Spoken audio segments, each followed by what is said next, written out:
Our Daily Bread, September 1st, 2020. Suffering together. Key scripture: if one part suffers, every part suffers with it. 1 Corinthians 12:26. Today's scripture: 1 Corinthians 12:14-26, Niv.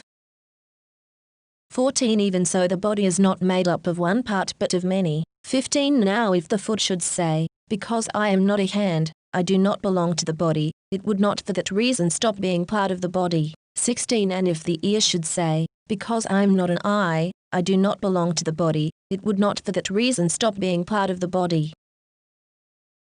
17. If the whole body were an eye, where would the sense of hearing be? If the whole body were an ear, where would the sense of smell be? 18. But in fact God has placed the parts in the body, every one of them, just as He wanted them to be. 19. If they were all one part, where would the body be? 20. As it is, there are many parts, but one body.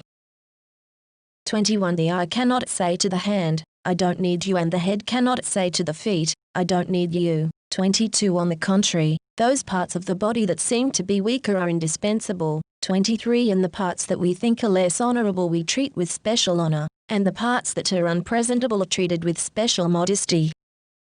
24. While our presentable parts need no special treatment, but God has put the body together, giving greater honor to the parts that lacked it. 25. So that there should be no division in the body, but that its parts should have equal concern for each other. 26. If one part suffers, every part suffers with it. If one part is honored, every part rejoices with it.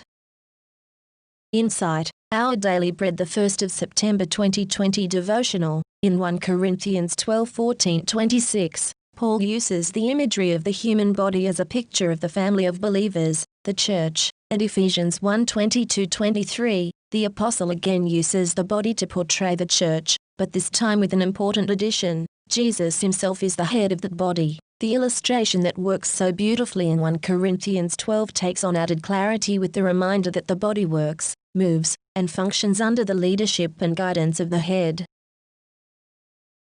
Message: Our Daily Bread, the 1st of September 2020 devotional. In 2013, 70-year-old James McConnell, a British Royal Marine veteran, died. McConnell had no family, and staff from his nursing home feared no one would attend his funeral. A man tapped to officiate McConnell's memorial service posted a Facebook message: in this day and age it is tragic enough that anyone has to leave this world with no one to mourn their passing, but this man was family.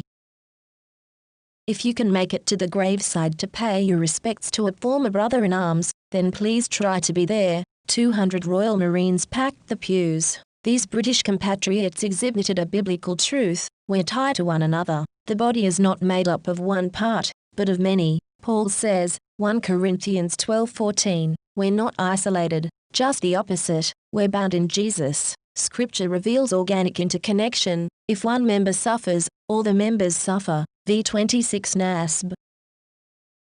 As believers in Jesus, members of God's new family, we move toward one another into the pain, into the sorrow, into those murky places where we would fear to go alone. But thankfully we do not go alone. Perhaps the worst part of suffering is when we feel we're drowning in the dark or all by ourselves. God, however, creates a new community that suffers together, a new community where no one should be left in the dark. By Win Collier.